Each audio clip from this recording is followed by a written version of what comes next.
Kita kerap mendengar tentang lie detector atau detektor kebohongan dalam penyelidikan polisi dan terkadang seseorang yang melamar pekerjaan harus menjalani tes poligraf. Seperti berita yang baru-baru ini tengah ramai diperbincangkan, tim Sus Polri telah melakukan pemeriksaan terhadap 3 tersangka pembunuhan Brigadir Nofriansyah Yosua Huta Barat atau Brigadir J menggunakan alat lie detector. Dari hasil tersebut, Dirtipidum Bareskrim Polri Brigjen Andi Rian Jayadi menjelaskan bahwa sementara Barada Richard Eliezer tidak terindikasi adanya kebohongan, begitu juga dengan 2 tersangka lainnya, Bribka Riki Rizal dan Kuat Maruf. Lalu apa itu lie detector dan bagaimana cara kerjanya? Lie detector adalah alat untuk mendeteksi kebohongan yang dilakukan seseorang dengan menggunakan alat mesin poligraf. Mesin poligraf sendiri ditemukan pada tahun 1921 di Berkeley, California. Berkeley adalah kota dengan kepala polisi yang sangat terkenal, August Vollmer, dan dia bertanggung jawab atas reformasi kepolisian dan pemimpin profesionalisasi polisi di Amerika Serikat, kata Ken Alder, profesor sejarah di Northwestern University di Chicago, dikutip BBC. Dia sebenarnya ingin menggunakan sains untuk membuat polisi lebih taat hukum, untuk menggantikan interogasi ilmiah baru ini dengan apa yang sebelumnya dikenal sebagai tingkat ketiga, yang merupakan cara untuk mendapatkan informasi dari orang-orang dengan memukuli mereka. Lanjutnya, petugas polisi Berkeley John Larson menciptakan mesin pertama, mendasarkannya pada tes tekanan darah sistolik yang dipelopori oleh psikolog William Moulton Marston, yang kemudian menjadi penulis buku komik dan menciptakan Wonder Woman.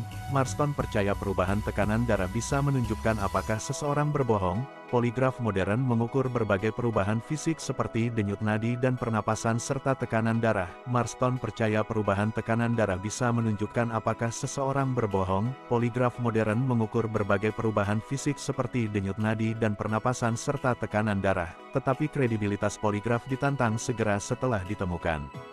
Pada 1923, dalam apa yang menjadi keputusan Mahkamah Agung yang bersejarah, Free v. Amerika Serikat AS diputuskan bahwa bukti ilmiah, seperti yang diperoleh melalui poligraf, hanya dapat diterima jika cukup ditetapkan untuk memperoleh penerimaan umum di bidang ilmiah masyarakat. Poligraf tersebut didukung oleh Leonard D. Keller, yang pada 1930 membantu mendirikan Laboratorium Deteksi Kejahatan Ilmiah di Northwestern, laboratorium forensik pertama di AS, setahun sebelum Biro Investigasi Federal (FBI).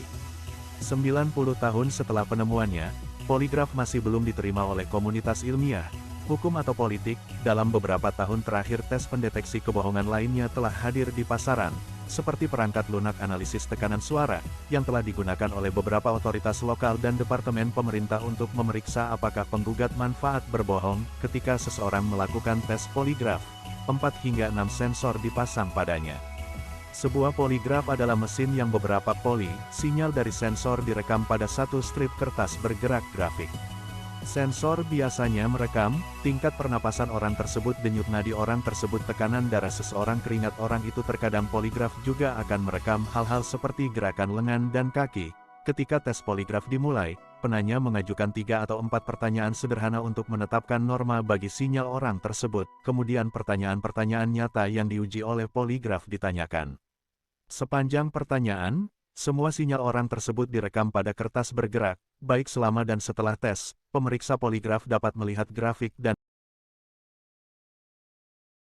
vital berubah secara signifikan pada salah satu pertanyaan. Secara umum, perubahan yang signifikan seperti detak jantung yang lebih cepat, tekanan darah yang lebih tinggi, peningkatan keringat menunjukkan bahwa orang tersebut berbohong. Ketika pemeriksa terlatih menggunakan poligraf, ia dapat mendeteksi kebohongan dengan akurasi tinggi. Namun, karena interpretasi pemeriksa bersifat subjektif dan karena orang yang berbeda bereaksi berbeda terhadap kebohongan, tes poligraf tidak sempurna dan